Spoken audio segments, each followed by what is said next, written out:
Welcome to Markigy, the science of marketing strategy, a bi-weekly podcast where all the cool marketers discuss their favorite marketing strategies, study by study. On this show, we feature marketing risk takers who believe long-term wins for the customer equal long-term wins for the business too. How? Human-led marketing, the combination of where science, creativity, and strategy meet, or as we also like to call it, Markigy. Let's break down the marketing trends, myths, and methodologies together.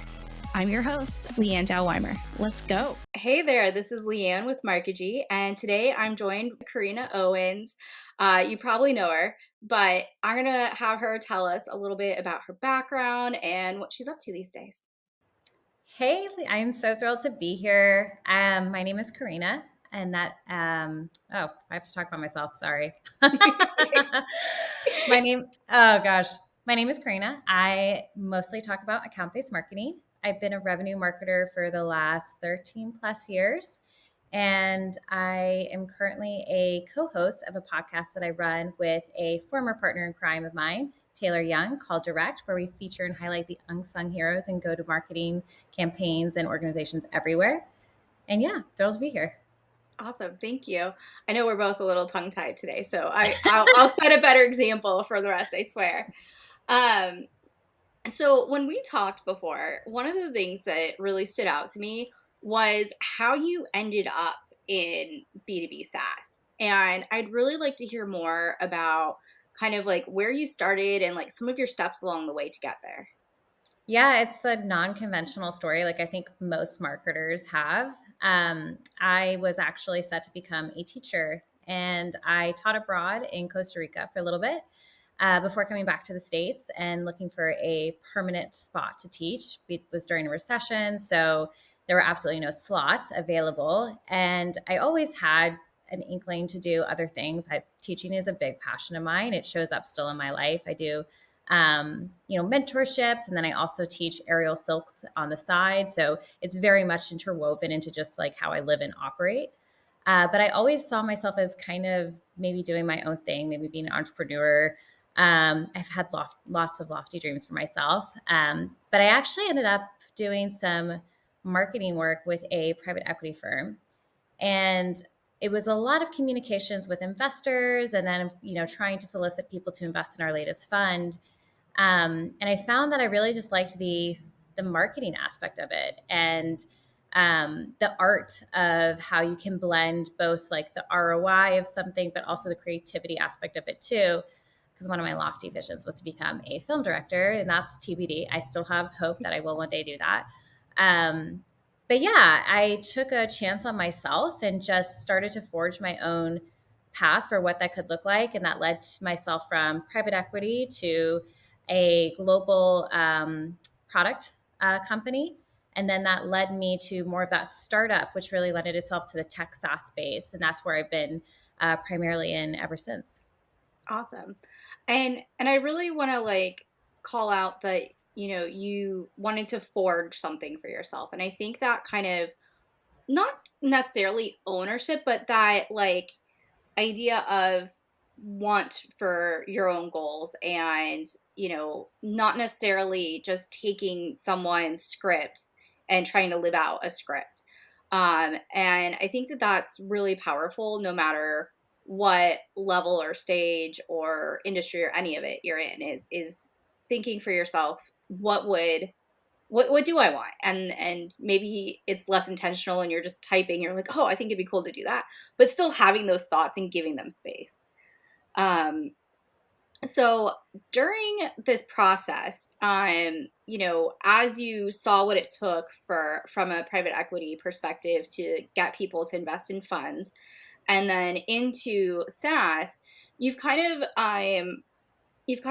carved out some space where you do a lot of things, but some of it is, being a generalist, being in the ABM area. Can you kind of expand on how you approach those things?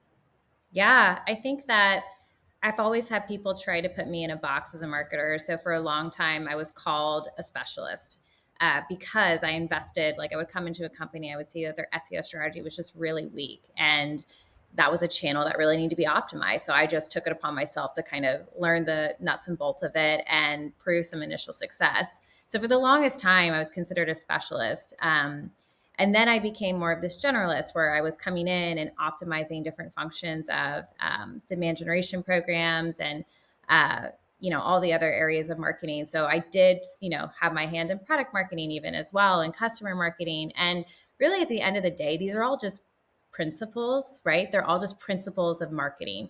Customer marketing is not so much different than account-based marketing, and demand generation is not, so different across the board. It just depends on like your area of knowledge and different channels, et cetera.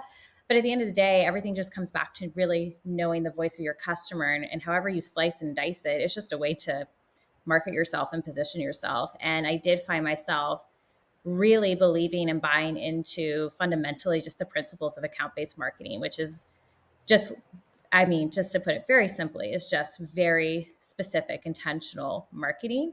And to me, most embodied, what I found myself to be really strong in, which was alignment and cross-functional partnerships. I realized, like, because I was in startups, I was really just a team of one, or maybe just a team of 1 to 3. And I realized just the value in the go-to-market organization when they all worked in tandem. So when everyone was aligned to a specific goal, when everyone had visibility to, different data sets. And so account-based marketing principles just really lended itself well to that. So I've been adopting those philosophies in the last, 3 to 4 organizations I've been at. And talking about it broadly, because it's funny how things that are relatively simple in nature, we just end up as a society kind of convoluting things and making things more complicated and hard to grasp. We throw a bunch of acronyms and buzzwords at things, and then it just gets muddied. And I realized that account-based marketing was one of those things that people just weren't really talking about or really able to like successfully demonstrate what does it mean to build a account-based marketing program from scratch. What does it mean to scale it? So I just started talking about it, and thankfully that got me some attention, and I was able to show off my work. Yeah, and I mean, to your point, talking about what it is and what it isn't, because that's a trap that like I personally am guilty of with ABM Mm. is I'm like, oh, like at face value, and it's X, Y, and Z, but it depends on the practitioner, right? It really depends on the person and what they're doing. And um I think the way that you've gone about sharing like your work and your story and the things that you work on kind of clarifies exactly what it is and isn't. One way to make it successful, and the potential like complexities Hmm. that can be involved. It's not just, yeah, here's a list of 10 people and we sent them some wine. Like that's not ABM. That's just sending gifts. Hmm. Um so, you know, I guess what I want to hear next is more about that, like how maybe from like a strategic mindset, how you kind of approach it, maybe some places where there's some risks associated with it that you kind of try to avoid. Yeah, I really treat it very much like experimental marketing. I think that sending wine and gifts is a tactic, and that's a tactic that can work really well, but you can't even get to the tactic stage until you know the ins and outs of what makes these customers and accounts that you're trying to attract tick. Like what are their challenges, what are their needs, what is at the individual level, like what helps them make their job better, what are their preferences, etc. So it's very much, for me, it's about validating a go to market motion. And in many ways, if you treat it like that on the onset, so if you're at like tasked with building an account based marketing program, it's all about asking the right questions, and of course attempting to figure some of that out yourself too, but ensuring that you're asking the right questions and aligned to what could potential success look like, and all the people involved that are going to be stakeholders in the program to get you there, because it's definitely not a single person effort. And I say it helps validate, because I've been in many organizations where we have made assumptions that specific accounts and specific industries as a whole would be well fit for the company I'm representing. And rather than building a lot of custom software, a lot of custom changes to product development and, partnerships, et cetera, there was a lot of positioning and messaging validation that we did and tested, which didn't involve a lot of technology and it didn't involve a lot of tools or even people. We just would pilot with what we had assumptions were going to be the right types of messaging and types of programs that would get traction. And then we validated and iterated along the way. But yeah, I would say that it's a really great strategy to validate and potentially accelerate revenue, right? But it's going to be a strategy first and foremost. And you can't get to a ton of tactics until you have some of that baked out on the front end. Definitely. And I think, one of the things that we talk about a lot on this podcast specifically is being customer centric. Mm-hmm. And to me, there is no better way to be customer centric than to ask your customer questions. Mm-hmm. Because otherwise you're working in fiction, right? You're working in assumptions. And so I agree with you. And I've seen firsthand the power of testing things and piloting them before you make drastic changes that nobody wants. Mm-hmm. So, I think that's it doesn't just impact today's pipeline, it impacts the entire company's possibilities for the future. When you do it methodically and strategically and not just spray and pray. Mm-hmm. Um, which can be a problem for some startups is not having that validation that this is our customer that we should go after. Yeah, and I think so much of what you're saying just really resonates with me about what I'm hopeful is going to be like the future for B2B and specifically how we market in B2B organizations.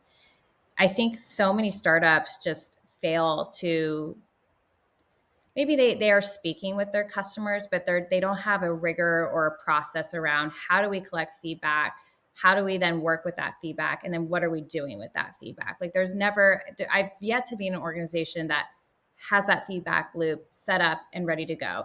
And there would be these amazing organizations that you would think would be ready to go with that, but it's just not a systematic rigor process that they have implemented. And account-based marketing is really well suited to structure programs like that, to where you are getting the voice of the customer. And the trend I think that is going to be happening is like as we start to have all of this, AI start to automate a lot of the mundane tasks for us and maybe other areas of performance marketing, you're going to be left with people. And how are those people engaging and connecting with your customers, your future customers, your best fit customers, et cetera.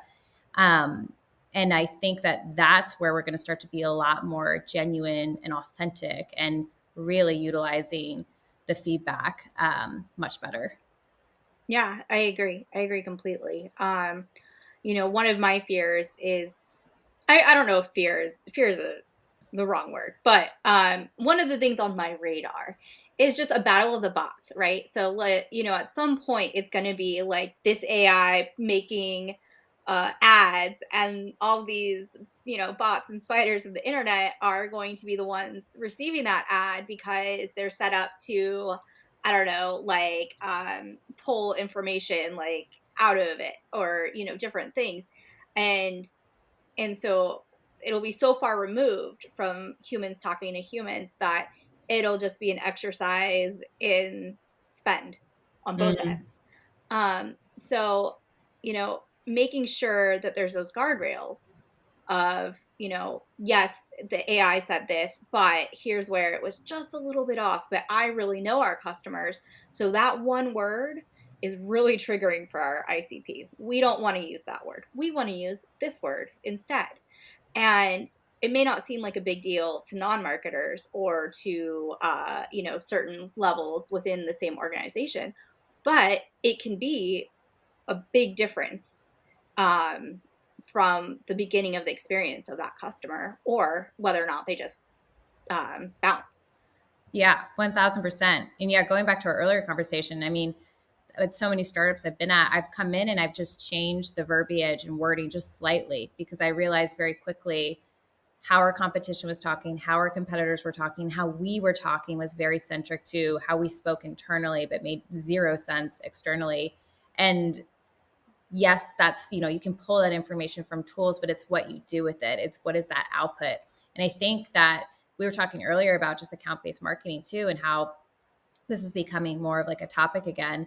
I think what happened was for the past like 3 or 4 years, everybody and their mother was saying that they did account-based marketing as part of their solution. And it got so convoluted. And what people ended up doing was they ended up getting told like, hey, okay, we need to do account-based marketing this year. We need to move with a, digital first strategy, go forth. And then what people did was they actually went out and they evaluated softwares. Like that was their, main core step to doing ABM. And these softwares, like touching on your point about the AI, they're built for a purpose. And the purpose was predominantly to push ads, predominantly display ads. And then maybe there was some data enrichment component to that too. But to your point, just like with AI, that's not that is a tool and a channel and a strategy. Like that is so removed from the original intention of what account-based marketing is supposed to be. And it's unfortunate that so many professionals and organizations kind of jump the gun here about what is the actual, foundations of marketing across the board. And we seek to automate it or have a tool solve all our problems. And it really can't. You still need that level of knowledge and that level of expertise. And we have to stop thinking that, principle equals X, like, or principle equals tool. Like it's a strategy, it's foundations. There's a certain level of like expertise and finesse that you get, but you get that by really knowing and engaging with your customers inside and out, not relying on technology to solve it completely for you. Yeah. And I mean, I think to that end, there was a lot of shiny toy syndrome, right? Mm-hmm. Which is always going to be the battle because everyone loves shiny things. I'm not going to pretend that I wasn't like, oh, this looks so cool, because everyone's guilty of it. But when the finesse of it, as you said, I think is really where you can tell the difference with how someone interprets their overall macro situation within the context of not just their company but the landscape at large. Because the way that your use case would be for like shiny tool, because you have this other more like sophisticated perspective and experiences, you're going to use it a way that maybe isn't even on their roadmap. You're Right. going to use it and finesse it. And someone who is, way off in a completely different type of marketing or doesn't have that mindset, doesn't see that picture, they're just going to use it for the base level features. And the features can help a good strategy, but they aren't sufficient to have a strategy that's necessarily effective. It'll get you some wins, but it won't get you all the way to where most companies are trying to go. Yeah, and it's so much about your saying just makes me just really like ache for some new ways of structuring teams, new ways of like how are we enabling our individuals at the organization, because so much of this knowledge of who your customers are, like the product roadmap, the 3-year, 5-year plan for the organization are just gated information inside a lot of companies. And so it's impossible to task, I think, a marketer that doesn't have the wherewithal to ask certain questions or to go to for certain information to enable. Because again, account-based marketing is really just it's a go-to-market strategy. It's a way to. It's not even a channel. It's a strategy. There are other things that you could say are channels, like product-led growth is definitely a strategy, but it can be a channel too, but you have to know that they can coexist as both. And then you have to look at the vendors that are offering that and how are they pitching it? Are they pitching it as a solution, or are they thinking of it and pitching it as a strategy? So yeah, there's so much about these concepts that I think that people would grasp and get better if we also just enabled our teams to to have access and visibility to just broader conversations that they should, I think, have information or be involved with so they can best equip themselves to launch these types of programs.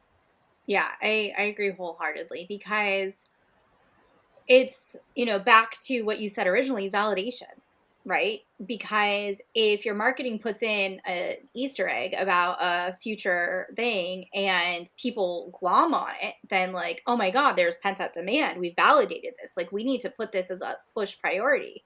Or if they start like, talking a lot of shit and they're like, this is dumb. Like, we don't care. Like, you guys need to fix like just us being able to log in first. Like, like get Right. better at the basics. So I think including and selfishly, I'm not good at staying in my own lane. So like the more information that I have as a marketer about all of it, the better job I can do to look out for other departments and the bigger picture. Um, so that's my soapbox about getting my Well, grubby little hands on all the information. I love that. I think I mean, it's definitely not, I subscribe to that too. I don't ever stay in my own lane. And anytime I'm eventually asked to, that's kind of my cue to say goodbye because that just limits my potential and I know what I can bring to the table. And I really feel for people that feel stuck like that, right? Where they feel like not empowered to ask the hard questions, empowered to challenge the status quo. And it just limits your own growth and your own potential. And I wish we all had more opportunities to feel empowered to ask those questions because it makes us better marketers. But it also just empowers us to be better employees too. Yeah, I agree. And I think that brings to light something that I think is hard for people in a lot of situations is having that sense of self-awareness to be like, hey, wait a second, despite these messages I'm getting, I really am capable of X, Y, and Z. And so I would challenge people, myself, all of us, to just think of something that we think we could do and just go do it. And you don't have to do it on like a giant scale. Like, I'm not saying that like we all, try to make the next Amazon or, any of that, but, just be brave. Because having that bravery is the difference between feeling like you're stuck in a dead end job and, having something that feels aligned with your needs. Yeah, I think if you even have the inkling of something different, I think that that's you tapping into your intuition and your potential. And I think that, whenever I've felt that, whenever I've felt like the need to want to put myself out there to speak at a conference or learn about something new in the business. I've raised my hand to be a seller before, and I've sold deals that I never thought I could sell while still doing my marketing job. I've raised my hand for almost everything that's been provided to me as an opportunity, and it wasn't easy to do it. It was sometimes met with some resistance and some judgment of why am I even asking? But at the end of the day, do it because I weigh that opportunity to everything else I've had to face in my life. And the fear level just jumps all the way down, right? I mean, it just doesn't even compare to some of your hardest moments in lives about what you could do, at your job, because it's still just a job, right? Yeah. But it's still just a job. And, sadly, most organizations really don't care about you. Like they just don't. There's a limit to the type of caring that you can expect from a company. And I don't think we really set people up for what that care really is. I think there's a lot of facade and marketing that we do to make people think that it's a bit more than what it is. I I think that could be a whole episode. Yes. But yeah, I mean that's definitely one of the themes that I've felt a lot lately was the idea of like the fairy tales in business. And, we hear, we're raised growing up thinking you have to be so organized or so put together or real business people do this. And maybe it's our English teachers that said that we had to write 1,000 words for the essays. Maybe it starts in school, but where we have this expectation and, reality and expectation are often not the same. So, there's that you get like a little bit more seasoned and you drop some of those expectations. Um, But never drop your own expectations for what you deserve. I mean, exactly. yeah, Yeah. I think that's been my biggest,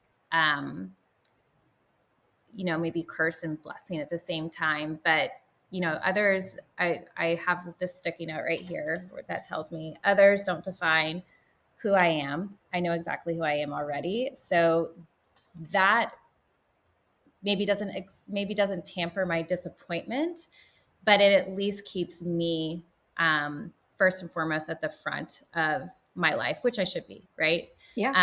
And I severely lack confidence. Like I have so much internal dialogue and chatter that is just awful. But there is this like perseverance of like I still want to do what's best for me, and the only person that's going to know the answer to that is you. So if you feel that, attempt to go for it, even if the outcome isn't what you had hoped.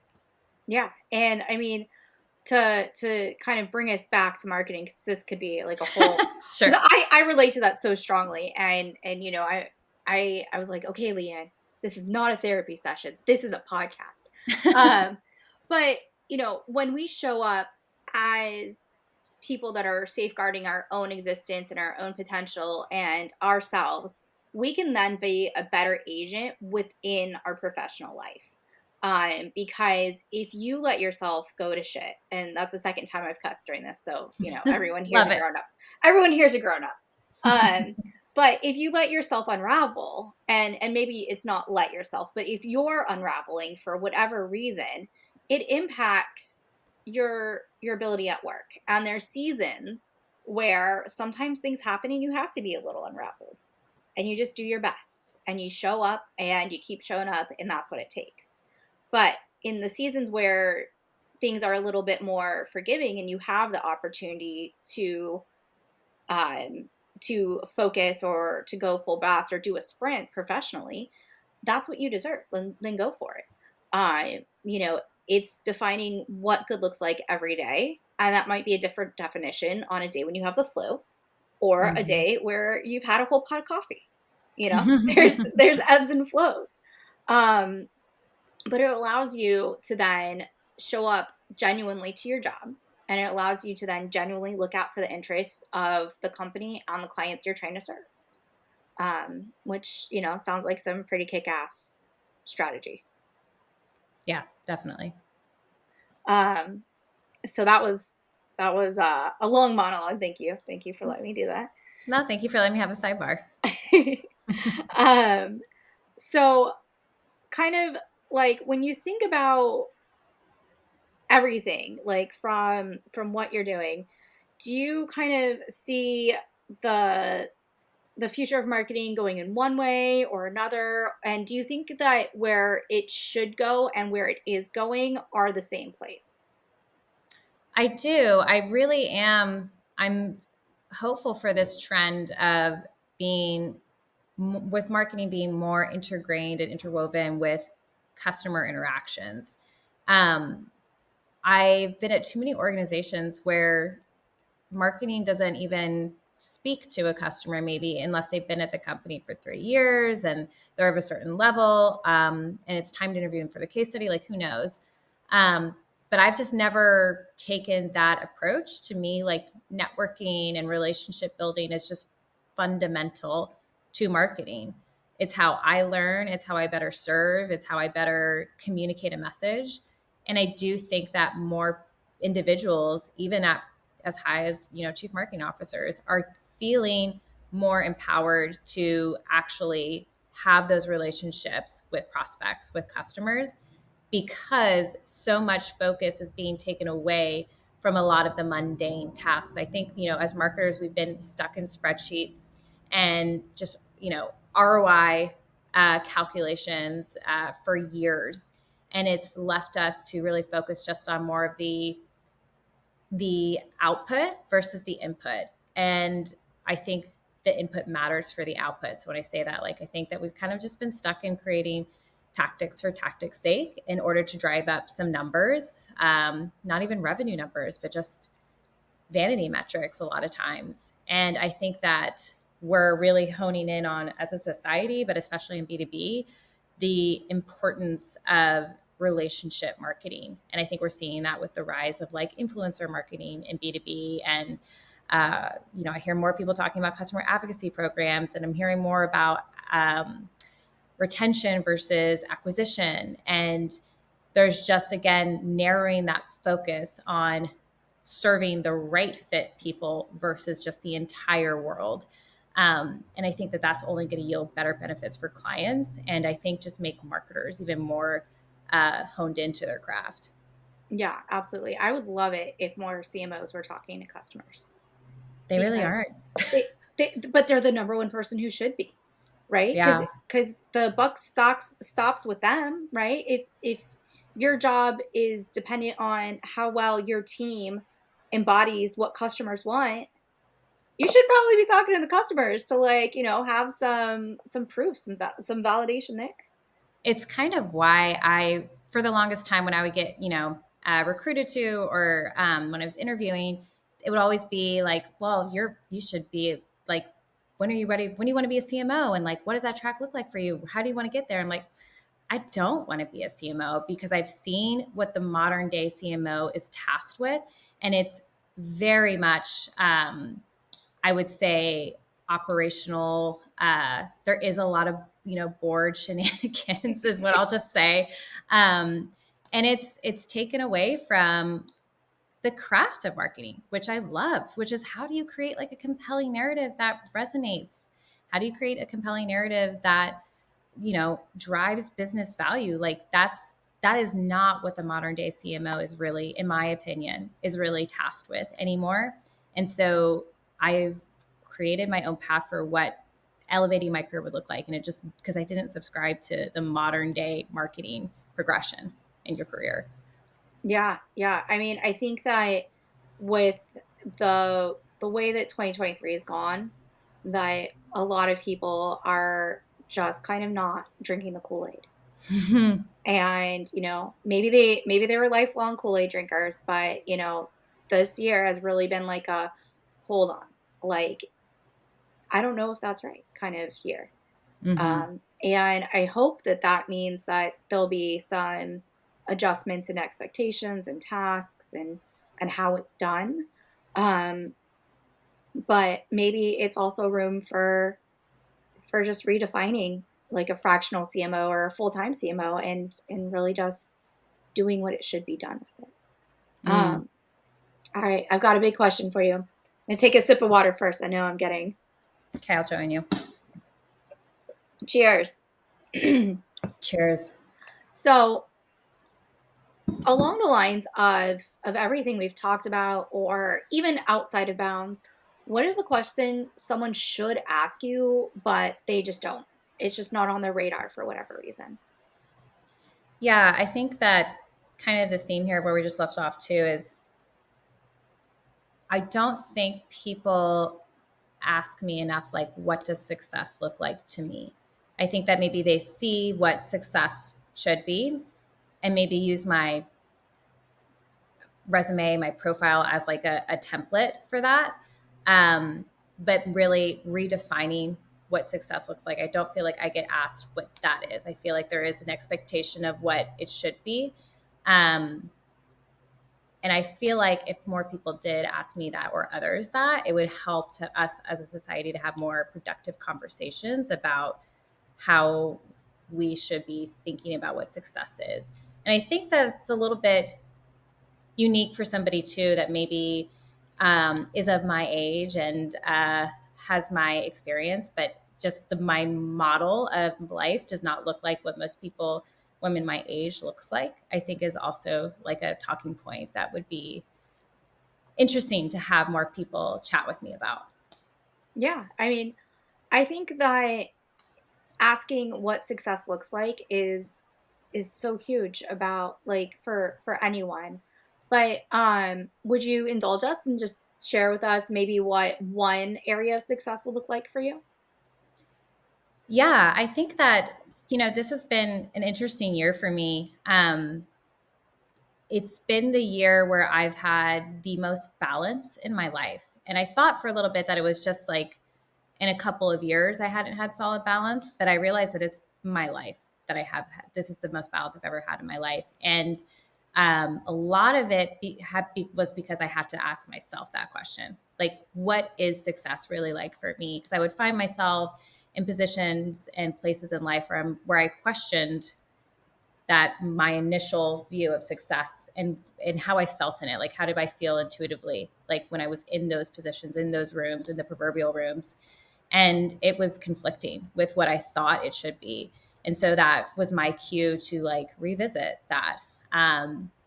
And for me, I think success looks like peace Yeah. and confidence and uh, trusting my intuition and not planning the next 10 years, not planning maybe the next 5 or the next 5 minutes from now, but operating in a way that feels a lot more natural to my body, my mind, rather than trying to subscribe to a lot of ways that I've always subscribed to as what success would be. Awesome. I love it. Um, I definitely relate so strongly. Um, I I'm not gonna share all of my stories where but I think one of the key things about finding success for yourself is the same as marketing, is finding out what you're gonna say no to and who you're gonna say no to, and being okay with saying no to it Mm-hmm. and saying yes by saying no. I love your framing of that because I think there's this like thing in my mind where it's like, yes, I want to say no, right? But then I also want to say yes because I love learning and growing. But saying no is a way of saying yes. Yeah, it's saying yes to the path that you're trying to go on. When you say no to the distractions or the like pressures or whatever it may be, um, saying no is our biggest superpower that we can have. Yeah, and I mean you're dead on at that. Saying no in marketing is just fundamental. I think you cannot continue to innovate and create if your brain doesn't even have the capacity, time, bandwidth to do that. Um, I think we try to be everywhere at once and we try to beat everybody to be at that place, right? Like we try to be the first and we try to be the best and we try to do that for all things. And it's not sustainable. I think this year has shown that too. So I do think that we're going to hopefully start to refine all of our marketing practices a bit more. Yeah, get off the task hamster wheel, right? Yes. Like Yes. at some point saying no to like revising something that was working just fine is okay to say no. Like it's working. Amen. It's working. Like it can work for another week. Like we don't, if it's working, it'll work for another week. A hundred Um, percent. but we're kind of running out of time. I wanted to just give space if someone wants to connect with you, or if you have anywhere where someone should really be paying attention. What does that look like? Yeah, I'm actually saying no to a lot of social media platforms lately. So the way you can reach me is LinkedIn. So I am saying yes to LinkedIn and saying no to a lot of others. It's helping me with focus and I feel like what I'm trying to do in marketing, it's best suited there. So please reach out to me. Always love to have conversations. Yeah, that would be the best place. Awesome. Well, thank you so much. If anyone has any questions for me, the best way to get a hold of me is on LinkedIn or info at Markigy, MARKIGY.com. And thank you so much for listening. Thank you for joining me, Corrina. And have a great day, everyone. Thank you so much.